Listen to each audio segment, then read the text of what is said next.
Welcome to the Brickworks Podcast, an extension of the studio based here in Burnham-on-sea. Our aim for this podcast is to have a completely open forum for conversation. This could be about art, life, mental health, or even how the world is burning down around us right now. Whether you're listening to this whilst on a run or relaxing at home, we hope you enjoy our mild-mannered rambles. Thank you. That makes rumbling quite a lot, but the mic picks that up. Are you hungry? No. I'm sure it'll be fine. It's just like midway through a conversation. It's like, oh God. Oh God damn.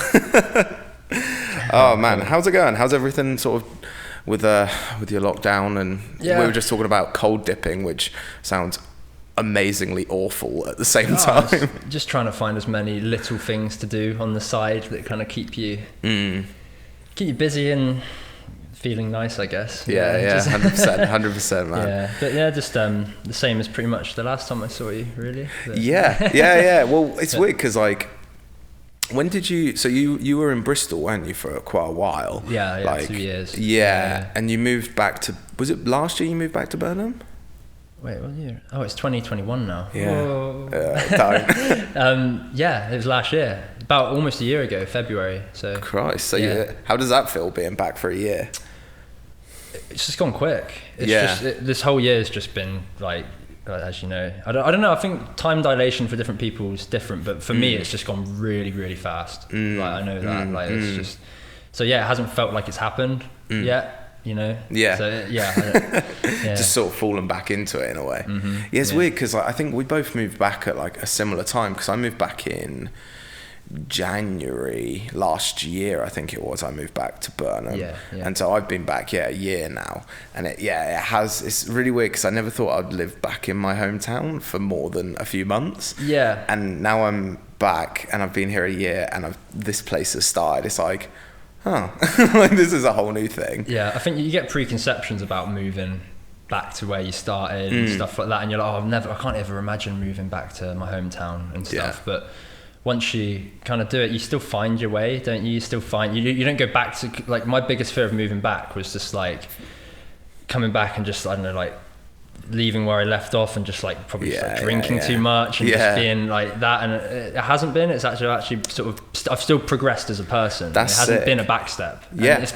sort of made me realize that, like, no matter where, it's really hard to make backsteps, I think, if you can see if you can see the like positives and stuff. Like, especially when you've made like fundamental changes like in your lifestyle. I think that's the big thing. It's like it's really interesting because I don't know if you found the same when you moved to Bristol, but that first like few months of moving away is like this really weird re-identity finding. Like you're sort of refiguring out who you are, what you're into, looking after yourself, even if you're living with a partner. And it's like you learn so much in that time. And it's like, I think moving home, especially I moved back into my family home. I know yourself didn't, but it was really weird to start with because I went from being like ultra independent, didn't need anything or anyone, to then being back at home with my mother. Was really weird, and that transition just felt really uncomfortable to start with, but like it's not so much anymore. What you were saying earlier about house politics and stuff, I think that's like you get your own way of doing things, and knowing like that's not going to be interrupted necessarily by and then it does give the illusion of a backstep, I imagine, for a little while, but it's I don't know. I don't really know. Tell me more. Well, how far do you want I'm interested in what it's like. What is it like? How far do you want to dig, Jake? I think it's like an independence thing, like more than anything else. Especially, I'm still fairly young. I'm only 25. When you get that like level of independence where there is no relying on anyone else or anything in that parameter, coming back to then somebody wanting to. Did I just unplug my microphone? No, that would be awkward. coming back to then like a situation where somebody does want to help, whether it's your mum, your dad, whatever, it feels really like they're stripping something from you. Like, and I've had these conversations with my mum, she knows, and it's like, we've worked quite a good arrangement now where it's like I'm still as independent as I was, if not more now, and we both know the parameters of it. And it's like, that initial like 2 months, and I think because when I moved back, it was like, you know, I had surgery at the beginning of last year, and so I had to rely on other people anyways after surgery. So that kind of made the transition even more difficult, because it felt like I'd gone from being really independent to then no independence at all for like 5 months whilst I was healing. And it was like really fucked with my head, And it's like, only now am I starting to refine my balance again and find who I am and what I'm interested in, be by myself and all of those things, you know. And it's taken a little bit of time, and it definitely, I think it reflected in the work that I was making at the time. Like with Lost Holiday, the project that I shot then was this very isolated and lonely body of work, which is kind of how I was feeling, even though I was very much not in an isolated environment in a way. It was almost this parallel of the work was a reflection of how my mind was feeling, you know what I mean? Yeah, I think you get, like, once you sort of take steps of sort of self-liberation through your independence and stuff, then it is really hard to accept people, almost, because like all your family doing the show in love, aren't they? They're just showing love and care, but it almost feels like it's just like, no, I don't want this.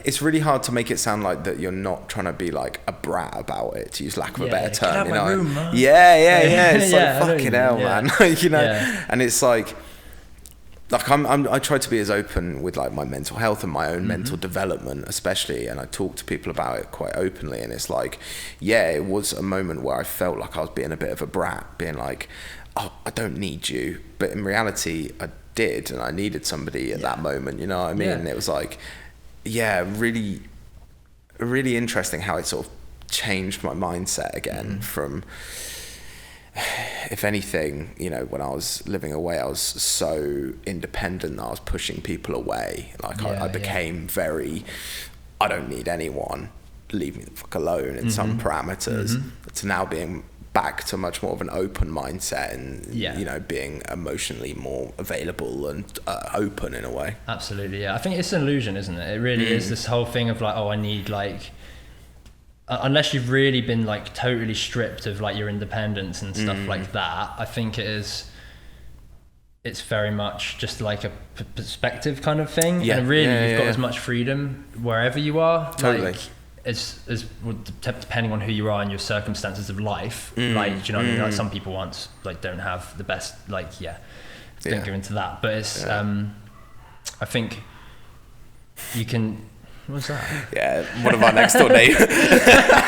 One of our next door neighbors has what I would call a cult of dogs. They just have so many of these, like, they're lovely, but they're like these little like yappy little terriers, and it's like, it was a seagull. Just broke into the studio. Get out! But every time a door slams, just like, watch your ankles. Honestly, bro. Honestly. But no, I think it's a bit of you build up a big illusion of being like independent sometimes for your own self, and it's but as long as you realize it, and then you can liberate yourself from that, can't you? Totally. It's just another little ball and chain, isn't it, I suppose? Massively. And it's really interesting, because I think like the reflection that we get through looking at social media, like, I feel like I talk about social media so much. I had a whole podcast the other day where I spoke about it at length. Big prevalent thing. Oh, it is, man. It's like half the world, isn't it? At the moment, well, it's such a, you know, it's such a forefront of our minds. All of us are at home in some capacity, and all of us, well, bar yourself, has a smartphone. To the people listening or watching, but the people listening or watching, like, we were just before we came on the podcast, Jake had to turn his phone off or something, and it's literally it's like a little Nokia kind of thing. I remember the exact model number or name, but yeah, like no internet, not like proper like old school phone, and it was like when I saw that I was like, that's sick. I think it's what the kids would call a burner phone. What are you doing with your free time? But no, it's really interesting because like you get so sort of because there's obviously like the toxic side of social media where other people are doing things and you get FOMO from it and you feel like you need to be at some stage, and it's like I think especially at the moment you see people that are surprisingly living their lives, use a fucking lack of a better term. You look at that on social media and it can really easily toxicate your mind, like, and it can really make you feel like you're not doing enough. Microphone. Even not having like a smartphone and access. I mean, I go on social media just by my computer. And Sorry, that is the best position I've seen. I thought you were going to tell me off having my feet on the couch then. Mate, you can chill out. It's all good. You're going to take your shoes off. Do you want to turn the mic a little bit? Yeah, sorry, just pull it towards you. Yeah, I'm comfy now. It's a bit uncomfortable. Is that better? Oh. There you go. There we go. That's nice. I'm comfy now. There we go. Mate, honestly, I wish I could do that. I'm not gonna. Can still see me from here? Yeah. Don't worry, it's a wide angle lens. I want it to. But I still notice. I get massive, like, I think as well with the current like lockdown situation and stuff, like the FOMO and the kind of insecurities from social media are still extremely prevalent in me and my psyche. And despite not having a smartphone, it's almost like worse not being able to check things, not feed that fear and addiction. I know you should try and detach from it, but it is. It's massive. I think like you're one of the only sort of creatives that I know that isn't super active on social media in some capacity, and it's really refreshing actually, like seeing that the way that you're approaching use Instagram primarily, because I think being in a visual art perspective, Instagram is the primary social media that we use. Absolutely, because Flickr's not a thing anymore. God, I beat up Flickr. I literally beat up Flickr every day. You've still got an account. Mate, honestly, I think I got 3 accounts on Flickr. Do you remember when it was the in thing? Like, I made a portfolio on it when I left college. And I think that's probably the reason I didn't get into UE. I was like, they were like, oh, can you where's your portfolio? And I was like, oh, and this borrowed my mum's iPad. So it's just this Flickr page. And you look at it, and there you go. They're probably just like, what the fuck? We told you to bring printed pictures, and I was like, that's so jokes. But it's like, I think the thing with like with Instagram, it's so easy to fall into the algorithm, I mean, like especially working as a visual artist, because I know that you're like multidisciplined in the visual world, and it's like like it's very, very easy to fall into the I need to post once a day and XYZ. Like I've pulled back a lot from it now compared to what I was like this time last year, where I was like fully indulged, posting every day, putting a Insta story, like the vlog thing on my Instagram story and all of that. Whereas now I barely go on it in reality, and I'm only really posting on it just to put my work somewhere.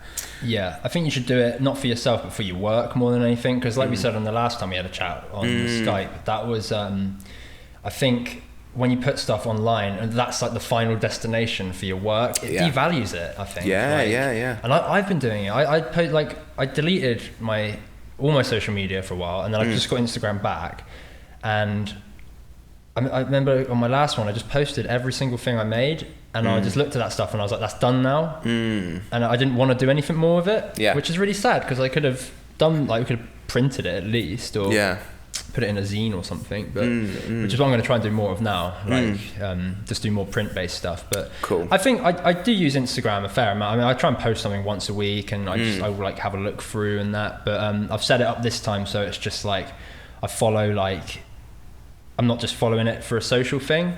Like there's some friends on there that I don't actually follow, and it's not because I don't want to follow my friend, it's just because I'd rather phone them. I would talk to my someone, but I'm mainly following like sort of more artistic presences on it at the moment, and use it more for like an inspiration to. I use it more like Pinterest.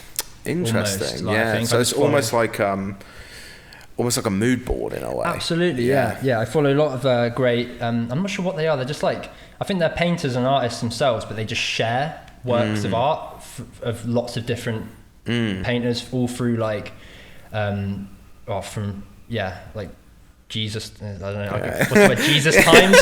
Jesus times. All the way from like I'm gonna start a subgenre of the fine art called Jesus times. Bracket Jake. There's a leader of the Jesus time revival movement. Why is that a collective? Like, why is that legit a collective? Jesus time painting collective. But yeah, there's got these great sort of pages and people that post stuff, and it's just great because there would be so much like inspiration on there, and I find it really good. That's actually like a good source for me, I think. Yeah, and I think because I'm really like and you can follow just like a hashtag I've noticed as well. Can you? Yeah, so you can, and it comes up on your feed, and it'd be random people that posted with that. So I'll be like, I don't know, if I want to look at like Norwegian painters, I'll be like Edvard Munch or something. I'll just follow his hashtag, and it just anyone that posts stuff about him will come up. And then you get a lot of people that post like I don't know, like adverts that are done in the style or something, or like blah blah blah, like the jokey stuff, like.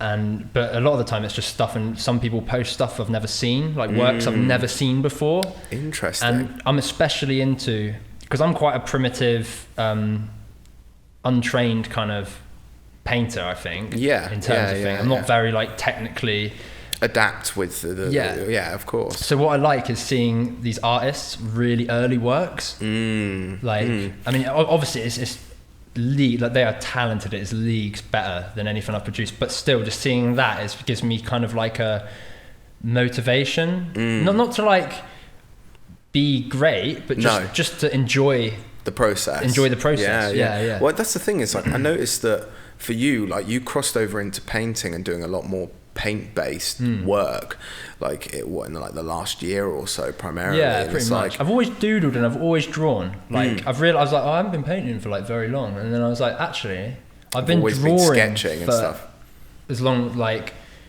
for ages, like longer than I've been doing photography. I just think I never noticed it. Yeah. Was it a conscious decision to like start painting more? Yeah, definitely. Yeah, I enjoyed it. Was my friend.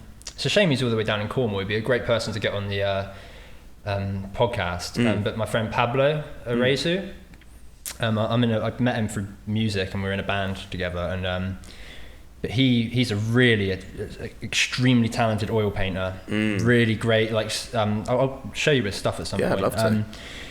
And we were just sat having some beers in Bristol after a band practice, and we were just talking like we are. But he said, you should do more painting. And it's just some way he described it, and he talked to me. I was just sat there like a school child listening to him talk, and he would just went on about like the beauty of like painting, and I was just like, you sold me, just being experimental and not giving a shit either, doing it, and just like and that just turned me onto it really. I feel like it's such like much more of an open-ended genre of art, like being like painting, like not to put it in a box, but it feels very open to abstract and just literally, to use lack of a better term, sort of playing with it in a way. Whereas photography, because I know yourself obviously started more photography based, like myself,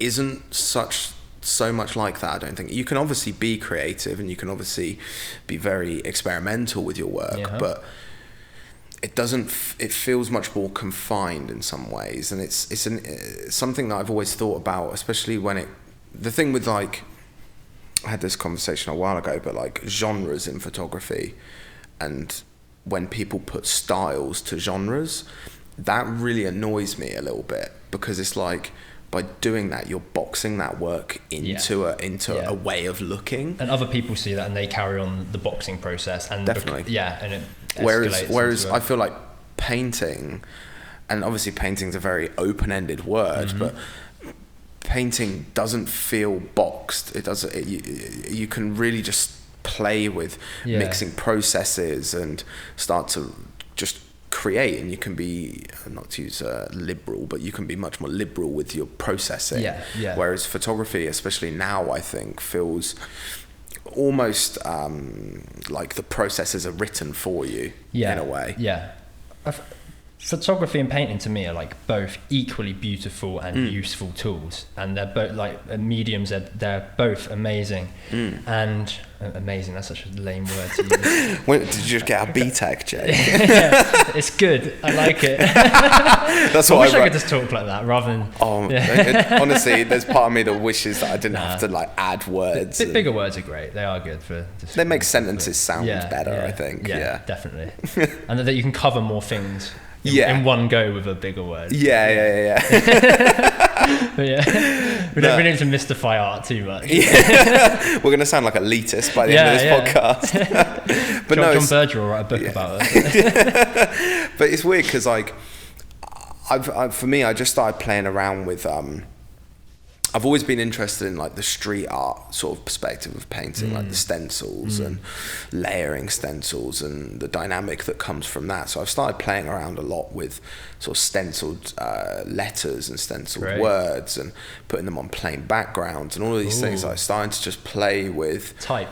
Yeah, with type and font and expression of like the look of the word and all of these things, like almost simplifying it right down, you know, because for me in photography, I've got to a stage where like I feel very technically confident with my work that I can go and make an image if I have it in my head, if that makes sense. Yeah. Whereas with painting, I have no technical confidence and I'm just going out there and figuring it out, you know, and just grabbing a spray paint can and some oils and just throwing stuff together to see what comes together, you know. And it's really cool. And what I was going to say, I think they're both beautiful mediums, but I like with photography myself anyway, I know that when I go make images with a camera, it's very much about the use of the medium, and you're thinking a lot about so when I say medium, I mean the tool, the camera, by the way. I don't know if that's the right...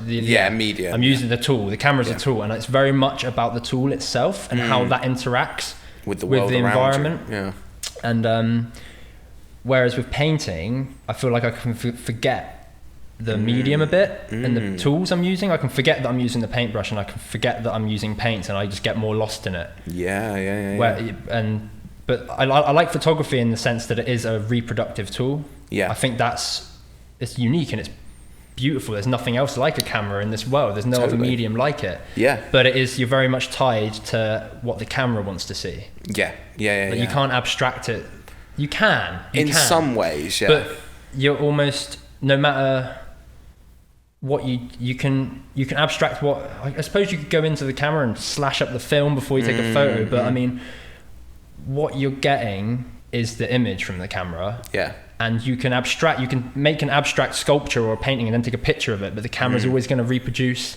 And you can abstract the nice thing about with a camera though, that you can't do with paintings, you can abstract ideas more, I think. You can abstract narratives, like real life narratives more through using a camera, because it is that reproductive thing, and you can like juxtapose things like from the real world very quickly, very efficiently, and the camera is a very efficient tool, especially modern cameras, you know, it can produce whatever you put the digits and dials to, it produces it.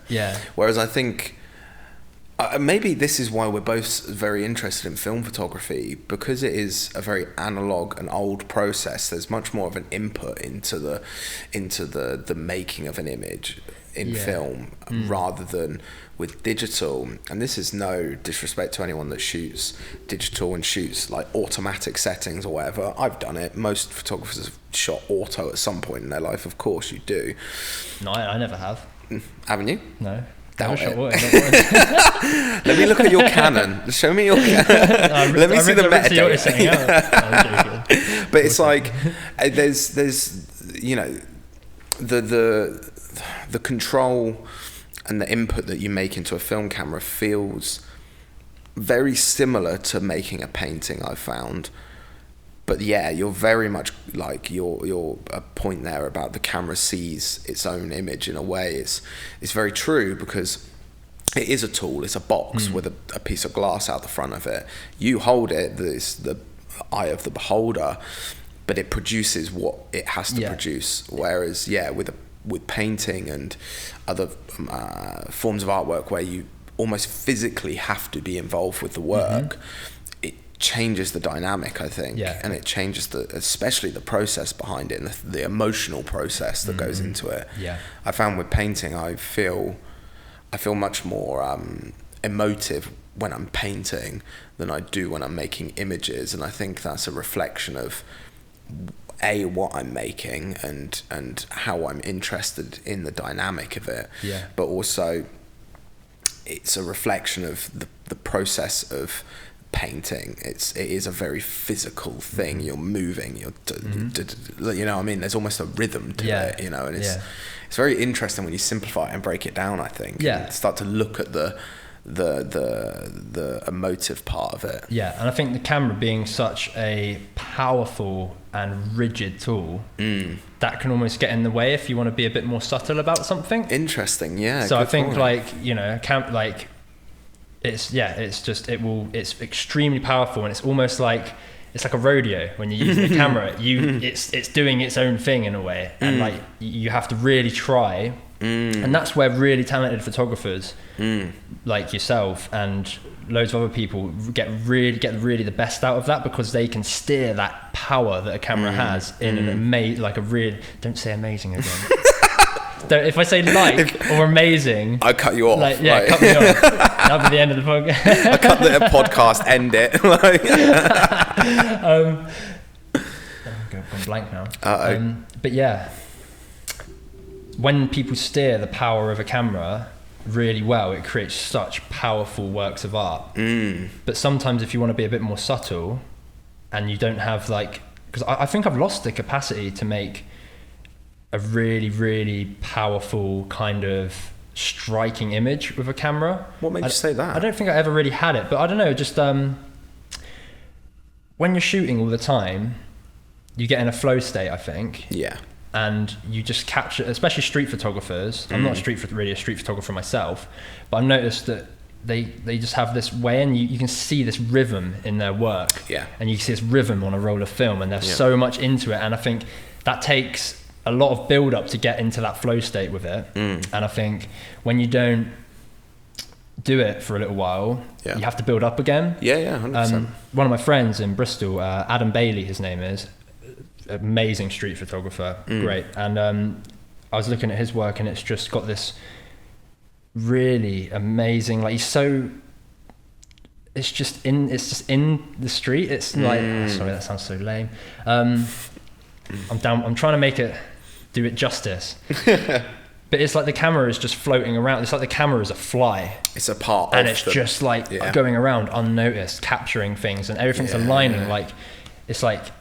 It's almost like star constellations in the subject matter. It's just this beautiful. It's come together at this moment. And it's just, I think it takes a lot of build up to get into a state where you can make images like that. Totally. I think the idea of the rhythm of making, that sounds really interesting. And I think street photography it's I've always found it weird calling it street photography.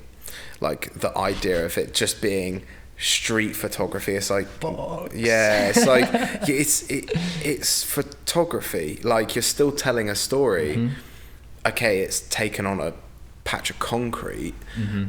The question that comes to me is what makes it street photography, and then that goes down on these tangents. But I think the thing with especially when you've been photographing for a long time, I've been doing this better part of 10 years now. It's taken me a long time to find my style and what I'm interested in, and the development to get to that point. And I'm sure yourself is in that sort of stage as a photographer as well. The hardest thing is making something different, and I found that my style of shooting crosses over in every project that I've shot. Every project that in the last 5 years probably 4 years that I've shot has been stylistically very similar. The composition has all been quite similar. The subject changes, but the production doesn't per se. Maybe the camera I use does, etc., etc. But the way that I see the world hasn't morphed and moved and changed a whole lot. Yeah. And I think for me, for my personal work, I think painting has re-liberated part of my mind to go out with a camera and see things differently again. Yeah. And try and reprogram this thing to look at the world differently. And that's not because I think that I'm a bad photographer. My projects, Treasure Island, was no, it's because I've got to a point now where I want to change and I want to readapt and move my work and keep it much more fluid. Yeah, yeah. And I think I had this conversation with Vinny yesterday. It's like, by being a multi-genre based artist, to not use the word genre, but a multifaceted artist, to work in different areas and be interested in different areas, it all feeds into your practice and it all feeds into your processes. Yeah. You know what I mean? Like I've really got into writing poetry. I'm shit at it, but I really enjoy it. I really enjoy writing it. And it's like, there's something very freeing about just opening the gates that I've had on my creative mind for a long time, just to let the fucking ponies run out. You don't have to be a poet to make poetry, and you don't have to be a photographer to make it. Goes for everything. You can just do something because it does something for you. Yeah, totally. That's the main reason you should be doing stuff as well, I think. I think, like, if you've been painting and stuff, that could just be a complementary exercise, like a warm-up for your photography. That's like that's kind of what I was doing. I'm just gonna have a big break from photography for a bit and just paint a load, and I found I'm enjoying it a lot more, so I'm probably gonna stick with it a bit more. But at first I'm just gonna do this just to give me a fresh perspective on my photographic works and on musical things I make, just use this just because it's meditative painting. It takes a long time. You're concentrating on something and you're just looking at the paper and putting color on it, and it's just it's so simple and just like slow and meditative, I think. And I think it's definitely meditative, like in some parameter. By slowing the mind, you're allowing it to think. Like, I think because we're so caught up, especially right now, caught up in the world and what's going on in the world, having these outside entities that help us slow down, whether it's painting, obviously meditating, whatever it is only a good thing. It can only help to expand one's mind. I for me, I've really gotten into like listening to music again. Like, I'm listening to a lot of multiple different genres of music, rather than just listening to it to work or something like that. I'm actually trying to digest the music and feel what the artist was putting across, That's so important with every aspect of life, I think. If you can just like tune into what you're doing and be really present, it really because you can burn out with music. You can get really sick of your own music if you listen to it. Like, not when I say your own music, I mean what you're listening to, not what you make. Just but you can get really like, I've heard this song loads of times now. I used to really like it, and I don't so much. But when you actually like switch on and tune into it, and you're like, you see it. Like, I think just keeping a beginner's mind on what you're doing as well, and try and find something new in that music, and you will.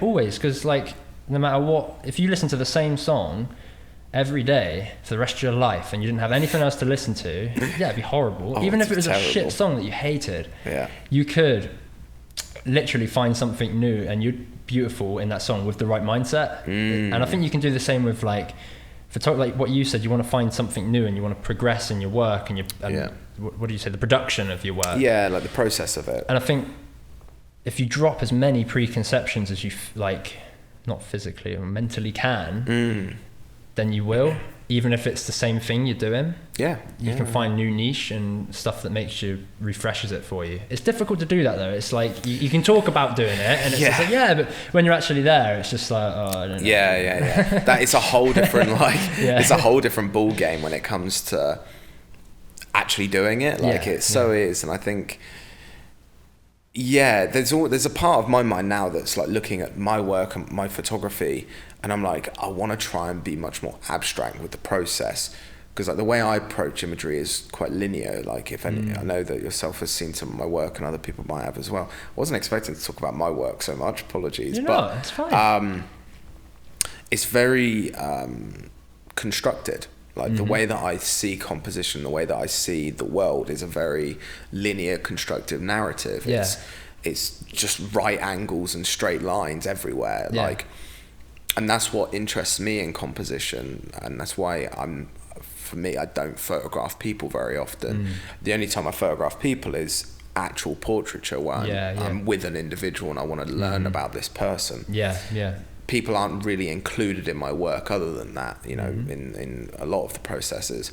Whereas now I want to try and turn the camera on myself and start to play with the self-portraiture and the idea of this idea that I'm doing with escapism, and try and be much more abstract with the process as well, rather than being very linear with my composition. Start to play with it, and as I'm trying to do with painting, reimagine my process, and it's very interesting doing that. It starts to open these other doors again. That could link to what we were talking about in the cave earlier, with when we were looking at the cameras and trying to detach.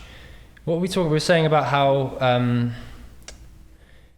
you got anything you make, you've got a real big, prominent footprint in it. And you're never going to get rid of that. But how far can you peel away your own footprint and dissolve yourself in the work you make? So you try and take yourself out of what you're creating, and you could do that with the escapism thing. Perhaps you could like we're saying, you could take make a camera so faulty that it's like out of your control, and just try and because it's, I don't know, could you come to the conclusion and say that you can never take yourself out of your work? 100%. Unless you're like, I don't know, unless you're totally dissolved as a person. I don't know, if you're like, if you spend like 10 years in like a temple in Nepal. If you're like a full Buddhist monk, that's a whole other thing. I think I honestly, yes, it's like the conversation we had earlier. I don't think it's ever possible as an artist to remove oneself from their work. You can try, but there's always an element of that because it's you creating. Like, unless you, well, even if you weren't creating the artwork, you're still asking somebody to make the artwork, meaning that you are a part of that process. So you're always a part of the process. So it's a case of, what do I involve myself in? You know, it's another interesting question. Stripping it back down to like 0.00 percent, 1% of yourself in it, and because that'd be the most objective. And I was even thinking you could you get other people to do stuff, but then you're still like, you know, you could hire someone to stalk you and like take pictures of you or something. Interesting. No, don't use that one. Don't Don't look at me. I see you're doing some really interesting stuff with your music. Like, I saw a video of you, and I don't know who you were with, but you're playing in like the woods. You're playing like jamming away in the woods, and I was listening to it, and I was like, "Yo, this is sick." So that's kind of like a extension, or it's just kind of like a ongoing like sort of visual and audio kind of project that I sort of started off the back of the Fallen Tree Conclusion thing, which is kind of like, it's a name that I'm releasing my solo stuff under, which the last time we talked, I hadn't finished it yet, but it's finished now and it's out on SoundCloud. Cool.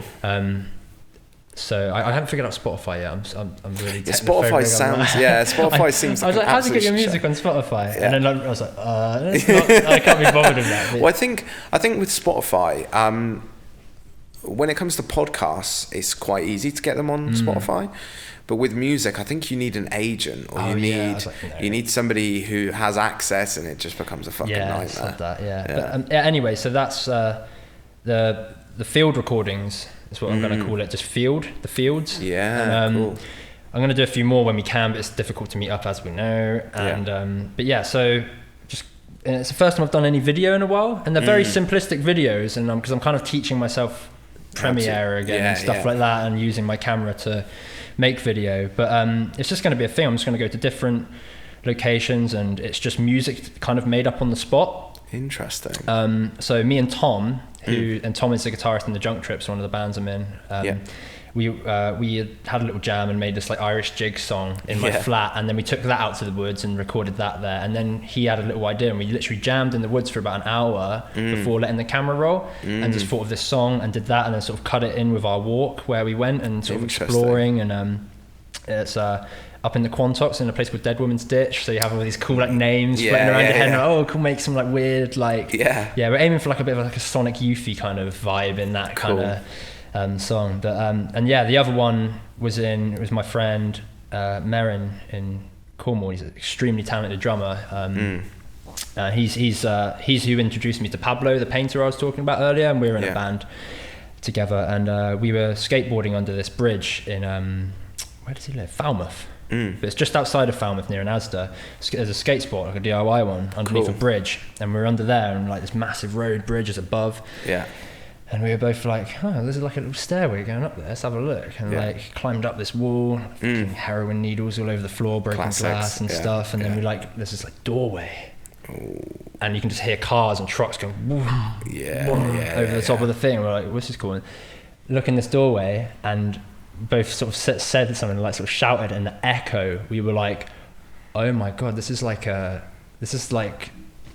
wall of sound style echo chamber. Like, so then the next day, because I was down there for a few days, we took my banjo and his like a stripped down version of his drum kit. We carried it up into this tunnel, and it's like half a mile long. It's a half a mile long tunnel with 4 separate rooms with little holes going in, you can climb in. And we just set up and just recorded some music absolutely on the spot. Like, didn't have any ideas or preconceptions of what we were going to do. We're like, right, we're going to go in there and we're going to record. I've got a banjo, you've got drums, that's all we've got. Something. Let's just like go in there and just did that. And it's kind of it's almost how the project is going to continue, and it's kind of going to be about how you react to a place. How sound reacts to place, and how it all feeds itself into this visual, and and how the listener perceives that as well. So it's going to be this interactive with the landscape we're in. And I've got a few more locations that I'm probably going to hit with different people. And the thing about Fallen Tree Conclusion is, it's not just me. It's just going to be anyone.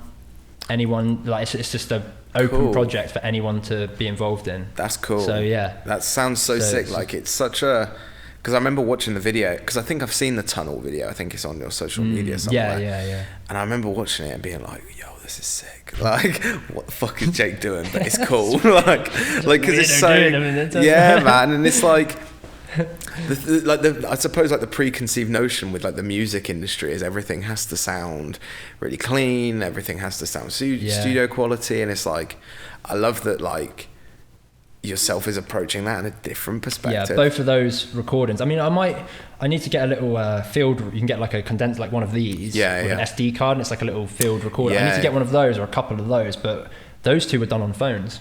That's so my friends had iPhones, and they just put the iPhone down here. They had the camera over there, and then obviously synced it up in Premiere off the waveforms, and then voila. And then I love just getting the ambient sound. So in that tunnel, you can hear cars. Well, you can't, like Merrin's drumming. It's just like boom, boom, boom. And it's like front. I love that as well, because it's almost how the recording medium acts in that environment, because we had to like set the phone up really far away in that tunnel, because it was just crunching. It was just like it was clipping and just redlining the whole time, so it was just so distorted. And it's just interesting how it's just like a big melting pot of things happening. Like, and I love that. I love just like stirring things together and seeing what's going to come out. And that's so cool. It's so much fun to do that as well. 100%. It's an excuse to go and explore. And especially like it's an excuse to go and see different parts of like the communities and find interesting, like you were saying, like Dead Man's Ditch and all of it. What was it? Dead Woman's Ditch. Dead Woman's Ditch. Like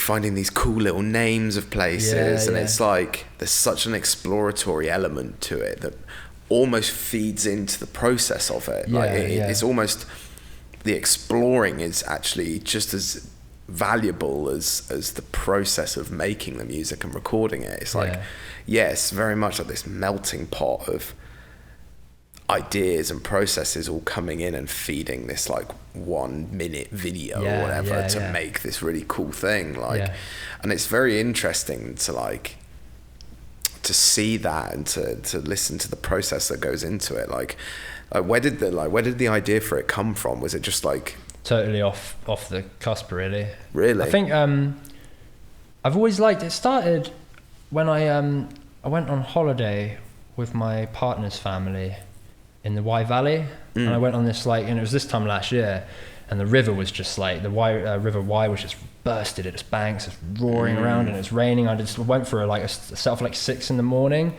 and realized that the bridges were shut, so I walked around this to like Monmouth and then came back and I couldn't get across, so I went on this, ended up going on this like 11-hour hike by myself with my mandolin in my backpack, and I was just like climbing up these like rocky faces of these cliffs around the valley and just like setting my phone up when I had a smartphone and then just like recording on my mandolin random tracks. I'll probably turn them into something still, to be fair. That would be cool. But yeah, just I was like, this is so pleasant. Just like doing really lo-fi recordings in really beautiful spaces, because you're instant, like you look out and you've got instant influence for your music. You're not within 4 walls. There's rain coming on your head and you're just there, and it feeds so much creativity. And I was like, and I kind of forgot about it for a while, and then when I heard we're going into another lockdown, I was just like let's just do some stuff quickly, Tom. Yeah. Like let's just go to the woods while we can, and just and that's just where it started. So would you say like that your environment is a big feeder for your work? Hugely, no, massively.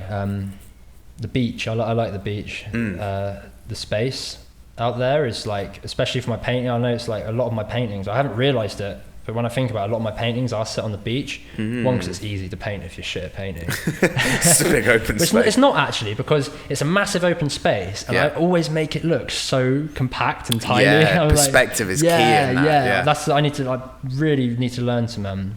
Anyone that's a good painter can teach me how to paint. Like, I'm sure we can get somebody to come and give you a hand. Give me a workshop. But I like to start, and it isolates subject matter out there. So everything's so on its own. It's like a desert, isn't it? Yeah. And you see things, and the lighthouse is just, it's a bit of puddle underneath it. Yeah. And it's monochrome. On a day like today, where it's really shit weather, it's like monochrome out there. There's no colour. It's just, so anytime there's a bit of rubbish or like something, it's just so vibrant and sticks out. I imagine you had, because you did a project years ago with the rubbish on the beach, didn't you? Yeah, I bet you had the same sort of thing. You could spot it a mile off. Definitely. Like you just know. Yeah. It's almost like this. The beach, especially here in Burnham, because it's such a long beach, it's almost this perspective pusher. It changes, like, you know, you see somebody walking in the distance and they're like, you know, tiny in the horizon, and in the world that we live in now, you know, it's very rare that you can see that far and see something that far away that's flat and see it and see the horizon. Like, you know, I don't know if you've ever I'm sure you have just stood on the seafront and looked out at the ocean, but you can almost see the horizon bend, and you can start to see everything. Like it's almost this drop off. It's like out there, it just is gone. It's the end of your senses. Yeah. Especially your visual, your eyesight. It's as far you're looking. You're not even looking at. I don't think you're looking at what's out there anymore. It's your brain filling in gaps for what it thinks should be there. Like it's not. It's like when you look into a dark room. I don't know. Maybe my head's just a bit messed up. But you see things in the dark, don't you? Sometimes your brain fills in the gaps, and I think when you look really far into the horizon, your brain's that's just almost like what it knows. It's almost preconceived information. It's then feeded back to you. It's just filling in a missing puzzle piece, because it's so far away. You don't know. You don't know if there's a ship out there. No. You don't know if there's a sound out there. Yeah. You certainly can't see the colour of the water. No. And it's just, it's in a realm on the edge of a void for your perception. Interesting. And it's just, Yeah, and definitely. I get that a lot. That's a beautiful thing about living around here, really. And that's why I love it, is the horizons are so long. Yeah. And I always have this recurring dream that I'm out in the levels, like out on just in the fields, but there's no like ditches or anything. It's just grass all the way, and there's like big gnarly oak trees, like, but they're really spaced apart. And there's always mist on the floor, and I'm just standing there looking around, and sometimes there's people with me, and sometimes there's someone in the distance, and and I always feel like you get that almost, you can almost achieve that on the beach on like a murky day out, especially in Barrow, where sort of the beach where you live, up that way, it's kind of like, it's so flat, and if there's a bit of mist or visual distortion, you're just, it confuses the mind a little bit. It's like one of those crazy like existential scenes of a movie where someone's like in purgatory or something. It's just it's really interesting actually, because I think the beach influences, by the sounds of things, yourself a lot, but I've really gotten into like running the beach at night. So like I for me, I run first thing in the morning. At the moment it's dark. Nice. And I've really got into running it in the pitch black. So it's just me with a little head torch running. There's nobody else out there, rarely. And it's normally quite quiet. And it's such a weird, almost psychedelic experience, because by the process of running, I'm forcing my body to work, and oxygen and pumping. So your body's working and it's breathing, and it's the mind naturally goes off on these tangents, and then you put yourself where all you can see is your torch and tiny lights in the distance, and you can hear the wind, and it's such a raw experience to be in, and it's quite, in a way, quite frighteningly interesting. Like, by no means am I necessarily scared of the dark, but I'm always questionable of it. Like, what is in the dark? So by the process of going into it and running into it, it's almost I'm forcing my mind to deal with it and come with it full circle. And it's interesting, because you couldn't get that anywhere else. No. What you're saying about the darkness is really interesting, because I was in Dartmoor a few years ago, and I just like woke up at like 4 for like a glass of water. We were staying in this like cottage, and I was just like, I'm up now. I'm just gonna walk somewhere. It's pitch black, a bit frosty. It's in like March, and I remember like walking down this like long footpath. And the sun was it wasn't up, but the sky had turned a bluish kind of colour, and like you could see, and I was like, right, no torches, because it'll be easier to see without torches. And I was like, my heart was like thumping like crazy, and it was really, I had this really cool experience where I realised you can't run away from the fear you're feeling. There's nothing actually there. It's just your own, like there's no bears, or there's no like stuff like that. But you can, like, if I was like thinking like I was like really examining how I was feeling, like meditating on it, and thinking like, if I run, I'm not actually going to be I'm actually putting myself in more danger. But I feel like I want to run. My body is, my mind, my primitive ape brain is just saying, leg it, like run away. I'm terrified. And like I went past this like waterfall, and it was just like this, the most satanic roaring sound, because I couldn't see it. It was just like, and I was like, oh god, like that. And then like it was just really interesting, like to think about how like we respond to the dark as well. And like that, your beach running thing, you must have a similar it's mystery really to it. Really similar. And I think it's very much part of our brains, like the fight or flight idea. It's by almost putting ourselves in that environment, like on purpose, taking our fucking small meshy little bodies and putting them in a situation where it's like, it's unlikely something's going to happen to you. We're lucky enough to, not to go down that road, we're lucky enough to be young men, so going out at night by ourselves isn't that dangerous compared to obviously being a woman. But by doing that, by making your heart race, by making your mind run and go into this fucking fight or flight state, it opens these other areas of thinking. I don't know if you found it on your walk, but for me, when I do it, I don't do it very often, run the beach, and I savor it, because I don't want my mind to get used to it, if that makes sense. I want to feel this every time I do it. But the feeling that the feeling I get after it is almost this sense of euphoria. Like it's almost like, I'm safe. The anxiety, like it's adrenaline, isn't it? I think that's it's an adrenaline response, like your body's having. Definitely. Same as like the cold water thing. It's like you create that, just like you feel it in the back of your neck, like some drug. It's your body's own drugs getting pumped into your brain. Like, it's going through your spinal cord up through your brain. And I find that you have that feeling of euphoria, but then you also have that feeling of complete calm after doing something like that. You're like,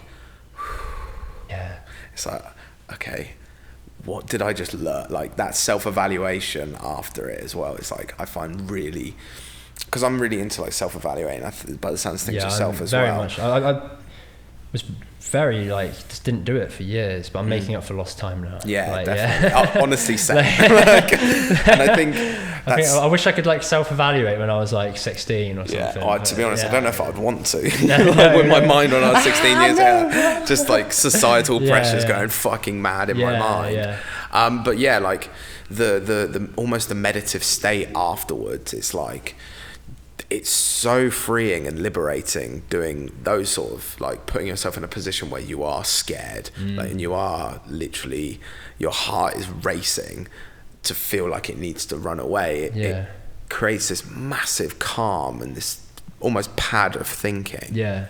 Do you know what I find really interesting as well? I've gone on other walks, I've gone on like hikes where I've taken, do you know what a bivvy bag is? Yeah. It's like a cover you put over your sleeping bag so you get into tent. And I've gone on hikes up in like Wye Valley and Brecon Beacons. And like you just walk just by myself and like sort of when the sun goes down, just find a place halfway along your walk, just get into your thing. Sometimes make like a little bed out of like moss and I like being an animal, I think. And what I've noticed about that is I was almost like shitting it when I was thinking like, oh, I'm going to be spending a night out here by myself. Like, oh, this is like creepy. And then once you're like tucked in and like just looking up and you can see the woods all around you, dark woods, and you're like, this isn't as bad as walking. For some reason, when you're moving through a dark landscape, your body's on more alert. Do you think it's like a level of acceptance? Like by getting into that bivvy bag, by getting into it, you're almost accepting a fate. You're getting into the coffin. Yeah, you're getting into this state of being if something happens to me, I'm okay with it. Like subconsciously, your mind's thinking. It's a beautiful kind of like freedom, actually, I think, feeling that as well. It's like, it's just like I'm helpless, totally helpless. Yeah. But I'm comfy. I got the moss under me. Like, totally. I don't care if a badger gnaws my throat while I sleep. Please don't do that. Sorry, no, it's really interesting because like, personally, I don't think I'm necessarily a person of like nature. Like I enjoy hiking, but I wouldn't say that I'd ever necessarily go hike by myself. It's not necessarily something that I would be interested in, or I haven't tried per se. But it's really interesting to hear like the development, like the self-growth that you find from these situations, and even outside of like being an artist, because it all feeds into it. Everything that we do feeds into our practice. But even outside of that, like the self-development from it is really like deep. Like it doesn't feel fake, you know. Like sometimes when you hear people sort of talk about their self-development, it's like, oh, I learned this and I just punched my microphone and it can sometimes feel a bit fake, whereas there's almost this sensory overload that comes from doing like the beach at night, or hiking and sleeping in the woods by yourself, like that creates that self-growth and creates that self-evaluation. And for me, at the end of the day, it's our minds. We control what we do with them and how we develop them. And it's like, by doing those things, you're purposefully going out of your way to process more and understand oneself fears and anxieties, and that can only be a good thing. I think it's a great way just to help you, like anything, putting yourself, it's just being out of your comfort zone, isn't it? And totally. I think as well, like as an animal, I think it's our like responsibility to like push. I'm not saying everyone should go and like dive in like 0 degree water or go and like run 1,000,000 miles or like, but just like make yourself feel uncomfortable, like stretch yourself a bit, like, because it is, you can feel like things you never knew you had. Totally. And there's all these like things people say about this like stuff our bodies can do and we don't even know about, and like there's so I keep going on about monks. I wish I was just there. like Buddhist monks and like yogis and stuff. There's like the way they breathe, and if you continue practicing a certain way of breathing for years, you can drain blood out your certain fingers and stuff. And it's just that's like scientifically proven. Yeah. And it's just like there's stuff like there's tools that we have as a primitive animal that we don't need anymore, like our appendix. That's why people get their appendix. We don't need it to digest like raw foods as much. And I think there's so many more elements in our psyche and our physical body that like are there that we've just lost the need through, because we've discovered fire and we've discovered because of technology. We've made our society somewhat easy. Yeah. You know, if you're lucky enough to, work and have money and all those things, you can eat. You can put a roof over your head. Life is like, in the grand scheme of things, life is easy in most ways. And it's, I totally agree. I think there's so many untapped potential parts of your mind and your body. Like, I've heard about the Buddhist monk thing a few times, like the breathing exercises and the meditating.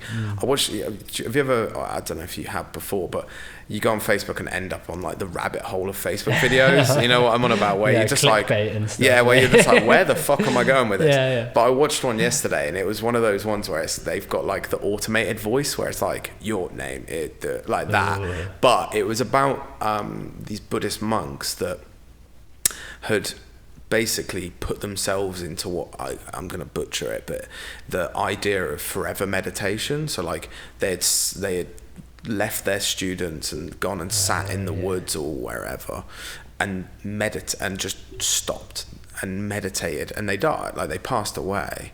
But their bodies, because what they were doing through their breathing, their bodies never decayed. That's phenomenally interesting. So interesting. It was completely like random on Facebook. And I was like, what the fuck? Well, there was something about, I'm not sure about the physical side of it. I know the mental side of the whole thing, a lot of the thing, from my perspective anyway, because it's so vast, but the whole thing with like, my perspective of Zen is just that like, life and death are the same thing. If you like, you can be meditating if you're dead, because there's like no you if you're thinking about. I won't go into my perspectives on Buddhism, right? It'd be fucking boring. But but the physical side of it, like, but I've heard something that my friend told me that they would consume like a pine needle tea that's full of like a really sappy, it might be like some sort of hemlock tree or something, and as they drinking this tea, they would embalm themselves with it, because the sap would go through their blood and actually just mummify. So maybe that's how they could. That's just bizarre, isn't it? How someone could like remain sitting and like and die in that and die and stay there. Like, does the skeleton stay there? Like, the whole body just stayed in the lotus. Yeah, that's got to be position. some sort of like self-mummification. It must be weird in some ways, shit. but I'm not into any of that stuff. Don't go I read a bit about Jake. Zen, but I don't. You'll find me out on the beach. I'll walk past you in levels. like 10 years. I'm like, Jake, just there, like in the lotus, like. He's dead. He's actually dead. Sorry, can you pause it? Can we take a quick break? Oh, well, I was just about to end it, actually. Okay. I nailed that one. Time flies, Perfect timing. But yeah, I was going to say, so with regards to like your work, all those things, I know we've discussed social media, but like, where can people find your stuff if they want to go have a look? So just Instagram pretty much, and then I've got Fallen Tree Conclusion on SoundCloud. Just type in that. And I'm making a zine at the moment. Cool. I need a few more people to collaborate on it, because it's not just going to be me. So I might get you, Sam, to do something in there. And then I was going to ask if I could leave a couple copies on the table in here. Of course, people could find that in here. 100%. We'll promote it through the Brickworks. I'm more than happy to. Yeah, I'll try and get that done. I've been without money for a while, but I'm getting my first paycheck for my new job.